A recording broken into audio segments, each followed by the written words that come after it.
Muy buenas noches, mis queridos hermanos. La paz de Dios sea con ustedes. Me siento muy contento y feliz de poder hoy día tener el privilegio de compartir la palabra de Dios con ustedes. Quisiera que me acompañen en oración para que entreguemos este momento a Dios y Él hable en nuestras vidas. Gracias, Padre Santo. Gracias, Padre amado, porque tú, Señor, nos permites estar aquí solas o en familia, escuchando de tu palabra, aprendiendo, Señor. Tú nos andas guiando, tú nos andas enseñando día a día. Gracias por el tiempo que ya nos has dado, las bendiciones que ya nos has dado y las que tienes listas para que vengan. Gracias, Señor. Amén. Amén, mis queridos hermanos. Esta semana, cuando me avisaron que iba a predicar hoy, me puse a pensar cuál sería la palabra de Dios que Dios quería que comparta, ¿no? Y buscando en su presencia, Dios puso en mi corazón que debía predicar de un tema que me pareció honestamente muy interesante. Y este es la suerte. Por eso la prédica de hoy titula La suerte en manos de Dios. No creo que sea un misterio para nadie que estamos al final del año 2020, de que ha sido un año, honestamente, que nadie puede decir que ha estado en control de todo. Este fue un año en el cual siento que la gente, los humanos, las personas fueron constantemente recordados de que el futuro verdaderamente no está bajo nuestro control.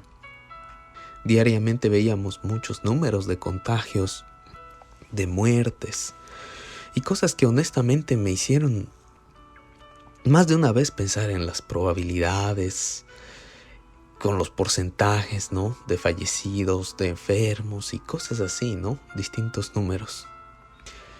Y es esto, hermanos, de lo que quiero hablarles, ya que esto es en esencia la suerte. Lo imprevisible, las probabilidades, lo que está fuera de nuestro control, ¿no? Lo aleatorio.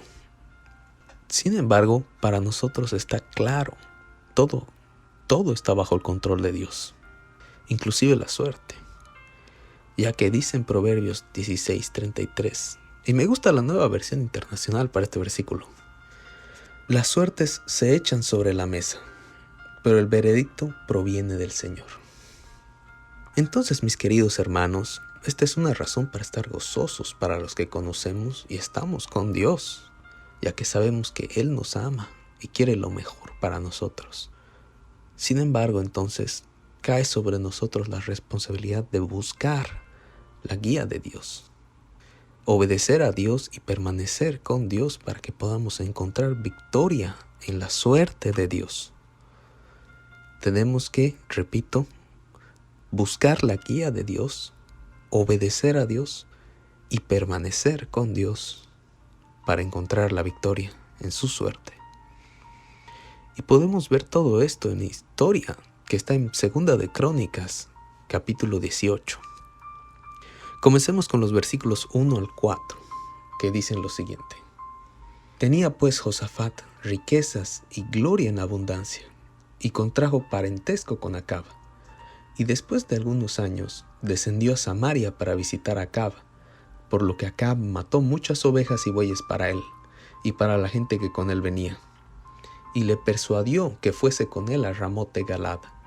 Y dijo Acab, rey de Israel, a Josafat, rey de Judá: ¿quieres venir conmigo contra Ramot de Galad? Y él respondió: yo soy como tú, y mi pueblo como tu pueblo. Iremos contigo a la guerra. Además, dijo Josafat, rey de Israel, te ruego que consultes hoy la palabra de Jehová. En esta parte inicial, llamémosla así, tenemos a dos personajes, Josafat y Acab, que son reyes cada uno de Judá y el otro de Israel. Josafat era de Judá y Acab era de Israel, ya que a este punto Israel estaba dividida en dos, ¿no? Se puede ver que uno sugiere ir a una batalla en Galad, y esta es una oportunidad para ellos, ya que ganarla representa más riquezas, expansión del reino de ambos tal vez, y bueno, es una victoria, ¿no? Sin embargo, en el versículo 4, Josafat quiere consultar al Señor, a Jehová. Y ocurre lo siguiente. Además dijo Josafat al rey de Israel: te ruego que consultes hoy la palabra de Jehová. Entonces el rey de Israel reunió a 400 profetas y les preguntó: ¿iremos a la guerra contra Ramot de Galad, o me estaré quieto? Y ellos dijeron: sube, porque Dios los entregará en mano del rey. Pero Josafat dijo: ¿hay aún aquí algún profeta de Jehová, para que por medio de él preguntemos? Entonces Acab consulta con los profetas que tenía allí. Pero es importante notar que Josafat se da cuenta de que entre estos no había profetas de Jehová, y pide buscar a un profeta de Jehová. Y entonces sigue y dice en los versículos 7 al 13: el rey de Israel respondió a Josafat: aún hay aquí un hombre por el cual podemos preguntar a Jehová, mas yo le aborrezco, porque nunca me profetiza cosa buena, sino siempre mal. Este es Micaías, hijo de Imla. Y respondió Josafat: no hable así el rey. Entonces el rey de Israel llamó a un oficial y le dijo: haz venir luego a Micaías, hijo de Imla. Y el rey de Israel y Josafat, rey de Judá, estaban sentados cada uno en su trono, vestidos con sus ropas reales, en la plaza junto a la entrada de las puertas de Samaria. Y todos los profetas profetizaban delante de ellos. Y Sedequías, hijo de Kenana, se había hecho de cuernos de hierro y decía: así ha dicho Jehová, con esto acornearás a los sirios hasta destruirlos por completo. De esta manera profetizaban también todos los profetas, diciendo: sube contra el Ramot de Galad y serás prosperado, porque Jehová entregará a mano al rey. Y el mensajero que había ido a llamar a Micaías le habló diciendo: he aquí las palabras de los profetas, a una voz anuncian al rey cosas buenas. Yo pues te ruego que tu palabra sea como la de uno de ellos, que hables bien. Dijo Micaías: vive Jehová, que lo que a mi Dios me dijere, eso hablaré. Y vino al rey. Entonces, hay una clara diferencia entre los otros profetas y un verdadero siervo de Dios. Pero eso ya lo sabíamos, ¿no?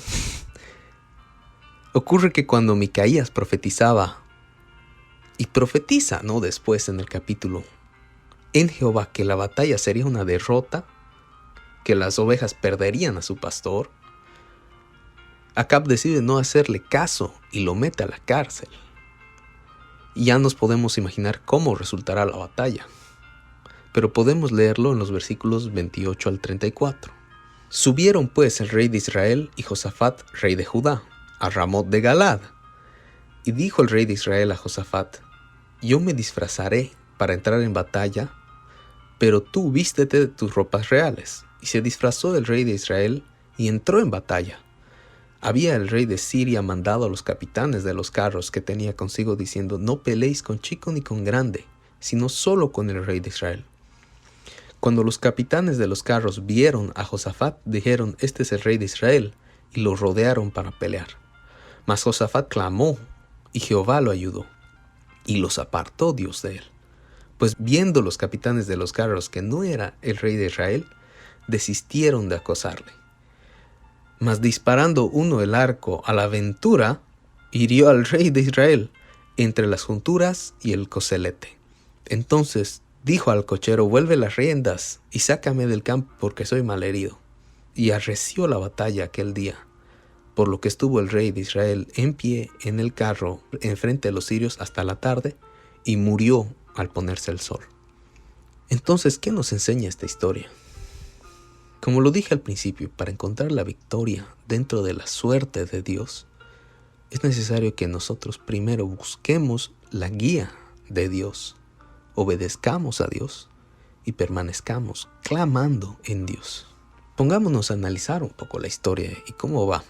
Al inicio de la historia, Josafat busca la guía de Dios. Josafat era el rey de Judá y era considerado un buen rey hasta este entonces, porque quitaba las idolatrías y seguía las leyes de Jehová. Sin embargo, tenía una conexión con el rey Acab. El rey de Acab era considerado un pésimo rey que no seguía los caminos de Dios.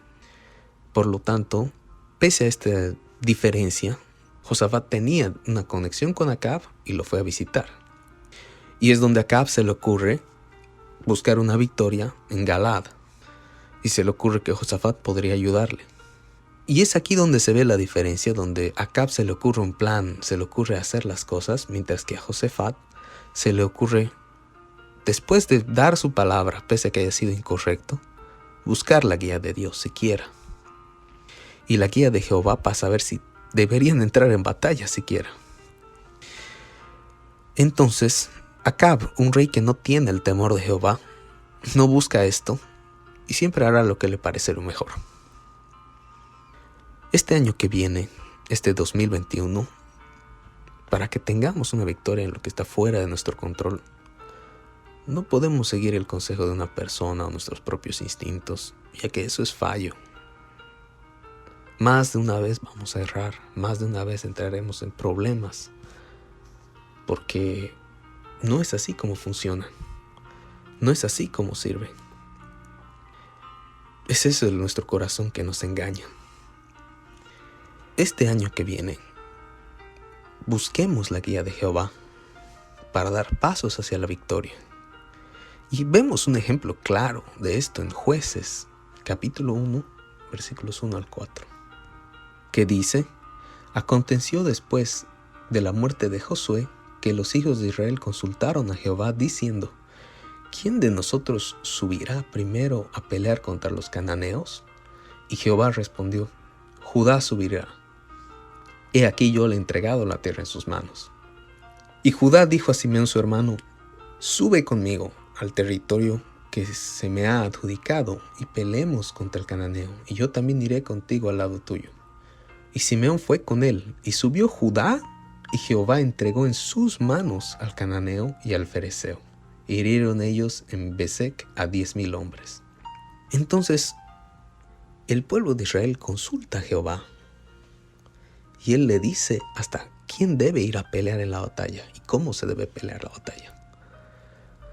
Consulta a Jehová este nuevo año, consulta a Jehová para todos tus planes, y él te dirá qué batallas entrar, a cuáles no, y cómo pelearlas para alcanzar la victoria. Sin embargo, Josafat ya le había dado su palabra a Acab que iba a ir a la batalla. Él responde antes de preguntarle a Dios, y ambos cometieron el error de ir sin la guía de Dios. En este punto se rompe la segunda regla, y esta es la de la obediencia, ya que ambos, Josafat y Acab, entran en una batalla a la que fueron advertidos que perderían. La obediencia es lo que a uno le permite realmente caminar y llegar a la verdadera victoria de Dios. Y esto es lo esencial, o aún así uno podría encontrarse en pérdida.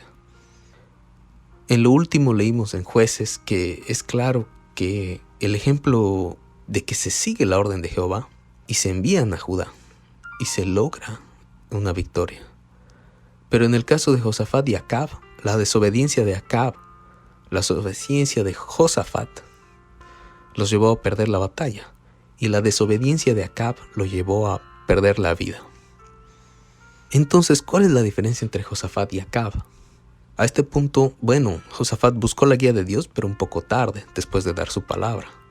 Ambos desobedecieron a lo que fue profetizado por el profeta de Dios y entraron en batalla. Pero este es el tercer punto, que es la diferencia entre Josafat y Acab. Que pese a que Josafat entró en error a esta batalla, Josafat permaneció en Dios y clamó, aún en su error. Y clamando a Dios fue liberado. Pero Acab tuvo su propia estrategia y su suerte fue la muerte. En la batalla se ve como Acab era honestamente astuto. Tenía un plan que podría mantenerlo con vida debido a las circunstancias que se encontraban, ¿no? De alguna manera pudo prever el plan del enemigo, o tal vez le hayan informado, pero él ya sabía que si él iba vestido o disfrazado, su vida no correría peligro de la misma manera. Entonces tomó todas estas medidas para protegerse. Aún así, hasta le dijo a Josafat que sí entre con las ropas reales, lo cual obviamente él sabía que era un mayor riesgo.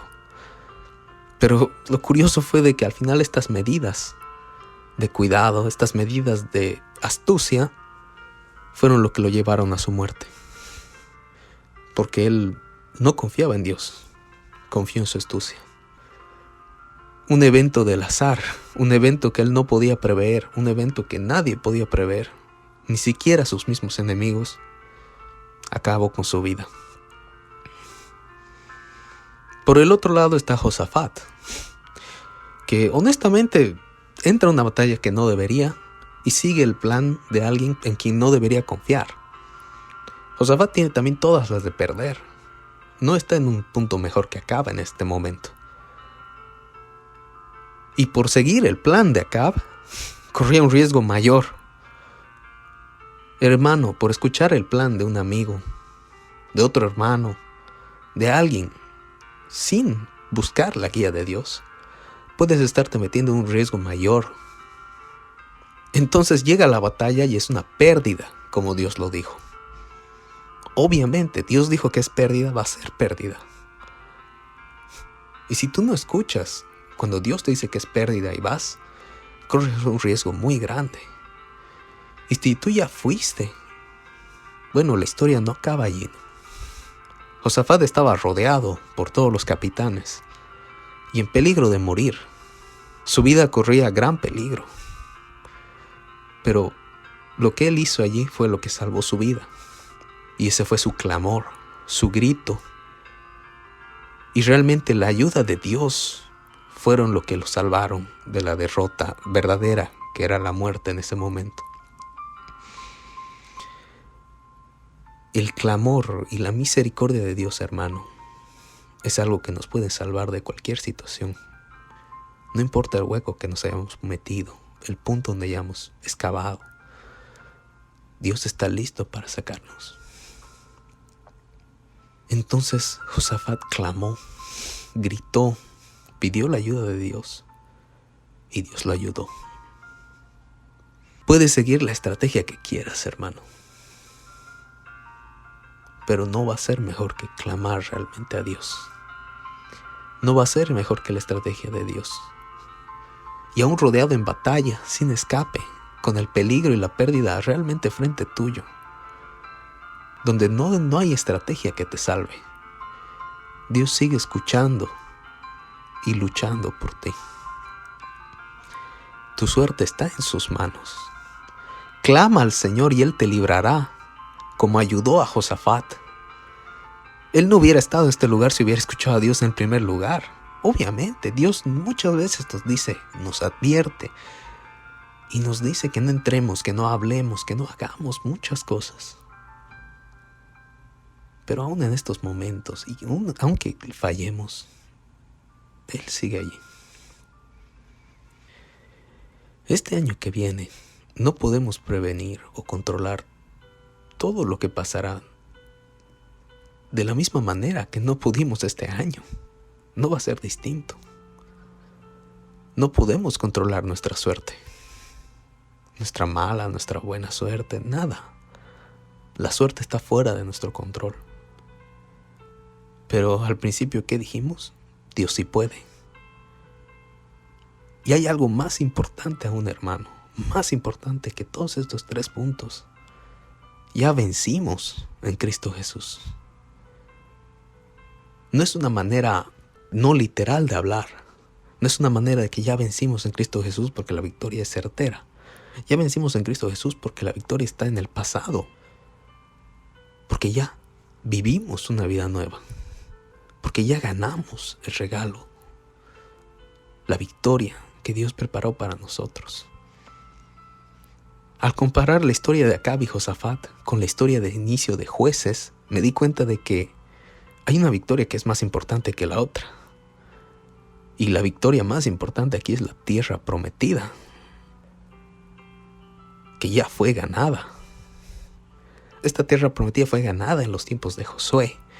Entonces, Josué ganó su batalla y pudieron tener los israelitas en ese momento su tierra prometida.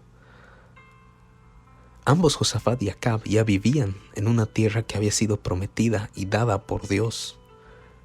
Y nosotros, hermanos, diariamente vivimos dentro de la promesa de una vida que ya fue prometida y ya nos fue dada por medio de Jesús, de Cristo Jesús. Lo más importante es que estamos en esa promesa, y pese a que sigan habiendo batallas por pelear, son victorias de añadidura a lo que Dios ya nos dio. Hermano, hermana, este 2021 pelearás batallas buscando distintas victorias. Estas pueden ser victorias ministeriales, victorias profesionales, victorias familiares o personales, hermano. Puede ser tanto como crecer en tu ministerio, llegar a vidas, transformar familias, transformar tu propia familia, como pelear una victoria por una casa, o también pelear una victoria por un proceso judicial o un nuevo trabajo.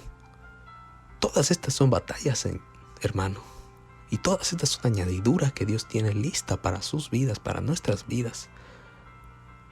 Pero no olvides que Dios, que te dio la promesa inicial y te salvó en primer lugar, está allí para ti. No te olvides de Él. No pares de buscar su guía para encontrar más victorias, y no la guía de los hombres. Una vez tengas la guía de Dios, no pares de obedecerla y seguirla, ya que Dios no te llevará a una meta correcta por un camino incorrecto. Y finalmente, al caminar, no pares de caminar con Él y clamar cuando necesites ayuda, porque no vas a depender de tu propia fuerza en ningún momento, ya que Dios también peleará la batalla contigo y te protegerá. Es así como uno realmente pone su suerte en las manos de Dios. Y esto es lo que parecía incierto y aleatorio, esas probabilidades que hablamos al inicio. Esas cosas fuera de nuestro control, virus, problemas familiares, problemas de este lado, problemas del otro, se vuelven serie de sucesos que acabarán 100% en victoria. Salen de esa definición inalcanzable, incontrolable de la suerte, porque entran en las manos de Dios. La suerte no es aleatoria en las manos de Dios. La suerte no es impredecible en las manos de Dios. La suerte no es un misterio en las manos de Dios. Las manos de Dios controlan todo. Es de esta manera, hermano, que yo te digo, con mucho amor, con mucho cariño. Esta es la palabra que puso Dios en mi corazón este día. Si tú no conoces hoy día a Jesucristo, si tú no has probado de la tierra prometida, hermano, hermana, amigo, amiga, busca esa victoria inicial. Esta es tu guía. Dios ya prometió y ya te dijo que está la tierra allí. Y si no vives una vida nueva, búscala. Esta es tu guía. ¿Cómo la busco? Arrepiéntete de tus pecados. Clama al Señor. Busca su palabra, búscalo a Él. Y más que nada, acepta que Jesucristo murió por tus pecados y te salvó. Es Señor y Salvador. Y así, mi amigo, mi amiga, podrás realmente probar de esa tierra prometida. Y si ya conoces la tierra prometida, ya probaste de su leche, de su miel, ya probaste lo que es vivir con el Señor, si esto ya está en tu vida, las victorias no paran. Las victorias solo están comenzando y van a ir creciendo. Las batallas crecen con las victorias, hermanos. No creas que va a ser fácil. Dios te dice que te esfuerces y seas valiente. Pero muchas veces, incluso en este versículo, esfuérzate y sé valiente, nos olvidamos de la otra parte del versículo, que dice lo siguiente: esfuérzate y sé valiente, y no desmayes, porque Jehová tu Dios estará contigo donde quiera que vayas. Josué 1:9. Es así, hermanos. Eso es lo importante. Jehová tu Dios estará contigo a donde quiera que vayas. Jesucristo, que es Dios, vivirá en tu corazón a donde quiera que vayas. Tu espíritu, el Espíritu Santo, estará dentro tuyo a donde quiera que vayas. El Señor, Dios del universo, pondrá sus ojos en ti y te mostrará su rostro a donde quiera que vayas. Solo tú tienes que abrir tus ojos, hermano, hermana. Solo tú tienes que realmente abrir tu corazón a estas bendiciones grandes que el Señor tiene preparadas. Y esta es la palabra que puso Dios en mi corazón para este día, que me parece un día importante porque vemos este cambio de año. Tanta gente dice que este año 2020 fue un año malo, un año de derrota. Y puede haber sido un año con pérdidas. Pero no dudes, hermano, que aún en las pérdidas, aún en el dolor, Dios está allí. Dios está listo para sanarnos. Dios está listo para salvarnos. Y las cosas ocurren por una razón, ocurren por un motivo. Pese a que nosotros no lo veamos, Dios está listo allí para salvarnos. Pese a que nosotros no lo veamos, Dios está ahí consolándonos, hermanos. Está sanándonos. Tengamos fe, tengamos esperanza. Y siempre, siempre, siempre, hermanos, no importa el proyecto, no importa lo que sea grande, lo que sea chico, un examen, un cambio de trabajo, comprar una casa o lo que venga, pongan su suerte en las manos de Dios. Pongan su suerte en lo que Dios tiene preparado para ustedes. Sigan la guía de Dios. Amén. Esta es la palabra de Dios para este día. Doy gloria a Dios por darme esta oportunidad. Doy gloria a Dios por su hermosura. Y les deseo a todos paz y muchas bendiciones, hermanos. Un abrazo fuerte a la distancia y Dios los bendiga mucho.